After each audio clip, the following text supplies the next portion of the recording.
Hi there, LinkedIn family. Jonathan from Some Talented People, Potency.world, and Social Me Too. And it's been a while since I recorded the first four episodes of this. And since then, I've decided that shorter videos are better. So we've jumped ahead to chapter five, and it's called The Confidence Trick.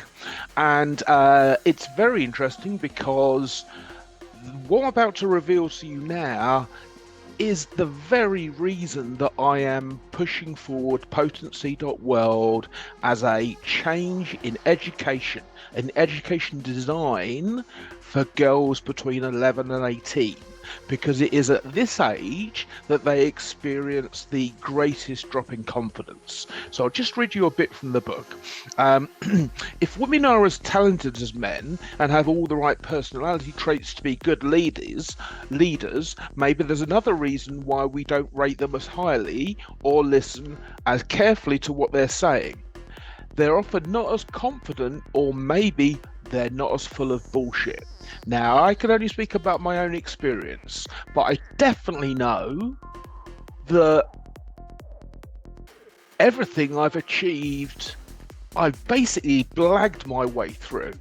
I'm dyslexic, I'm a high school dropout, and I developed great interpersonal skills, and so I I've just used my personality to get my way into places. But let me just read you this. So this is touches on imposter syndrome, which I'll also have done something about. When Janet Yellen, now U.S. Treasury Secretary, was the chair of the Federal Reserve, she was the most powerful woman in the world, or perhaps equal first with German Chancellor Angela Merkel.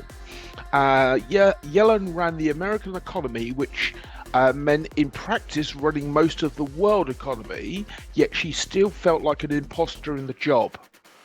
I've certainly questioned, what am I doing here? How did I get myself into this situation? She admitted to me when I went to visit. I felt like I can't do this, and she isn't alone. Many of the successful women interviewed in this book have similar anxieties.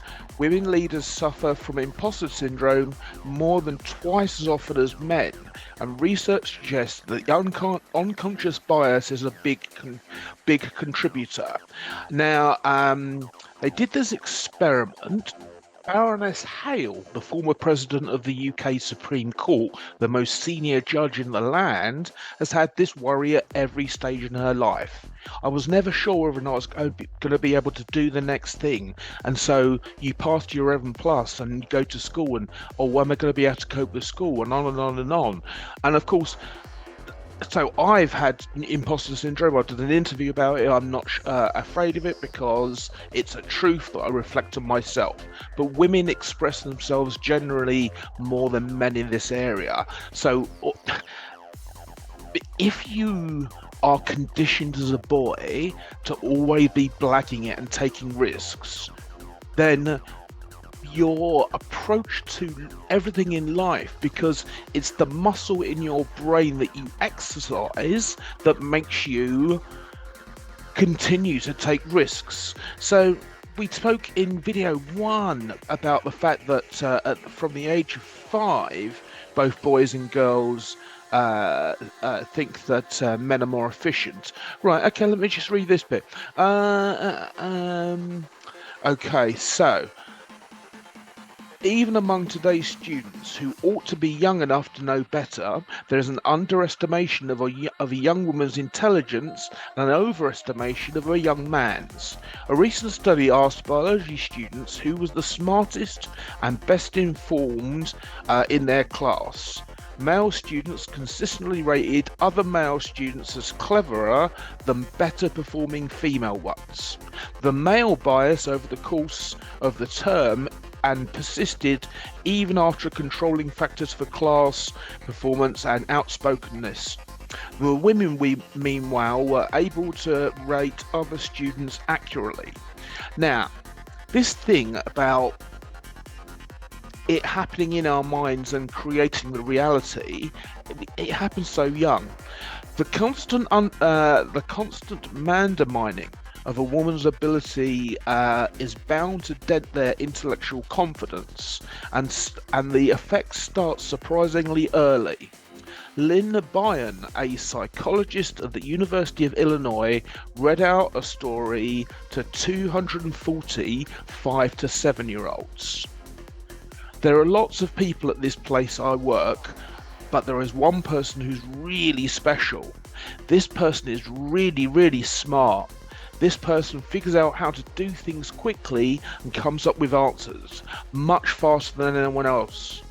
She then showed them photos of 2 men and 2 women and asked them to guess which was the really, really smart person. At the age of 5, both boys and girls chose their own gender. But at 6 to 7, they started to assign more brilliance to men. The same effect was found when they were asked to guess whether a really, really smart child was a girl or a boy. This was despite them knowing that girls tended to get higher grades in school. So the authority gap in confidence occurs because we as men are conditioned to be risk takers. I'll enclose at the bottom of this video, I'll attach the TED Talk Teach Girls Bravery. I've put it in the text of other posts, but buy this book from Marianne's website, which I'll also put in the comments, because Amazon takes 40% of your total revenue. So yeah, let's not encourage that. I'll be back tomorrow. I'm sorry, it's a bit. Yeah, this particular post, I'm out of practice, so I'll see you again tomorrow. Take care. Bye.